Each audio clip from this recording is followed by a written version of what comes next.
আপনার প্রিয় নবী বিশ্বনবী মুহাম্মদুর রাসূলুল্লাহ সাল্লাল্লাহু আলাইহি ওয়াসাল্লাম মসজিদ নববীতে সাহাবার মাইদের সামনে বসলেন।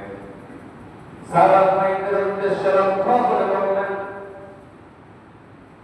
আল্লাহু লা ইউমিন, ওই ব্যক্তি মুমিন নয়। আল্লাহু লা ইউমিন, ওই ব্যক্তি মুমিন নয়। আল্লাহু লা ইউমিন, ওই ব্যক্তি মুমিন নয়। কথাটা একবার নয়, দুইবার নয়, তিনবার বলেছেন। আল্লাহু লা ইউমিন, ওই ব্যক্তি মুমিন নয়। আল্লাহু লা ইউমিন, ওই ব্যক্তি মুমিন নয়।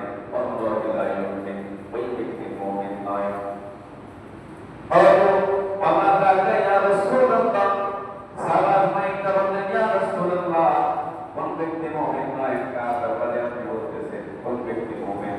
সেই লোকগুলো কারা, সেই ব্যক্তিগুলো কারা, সেই মানুষগুলো কারা, সমাজে সেই ব্যক্তিগুলো কারা, একটু যদি বলো। আল্লাহ নবী ডাক দিয়ে বলেন,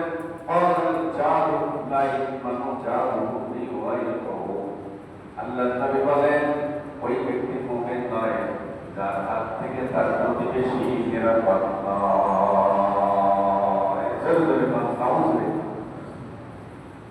যার কষ্ট থেকে, যার হাত থেকে, যার অন্যায় থেকে অন্য প্রতিবেশী নিরাপদ নয়, সেই ব্যক্তি মুমিন নয়।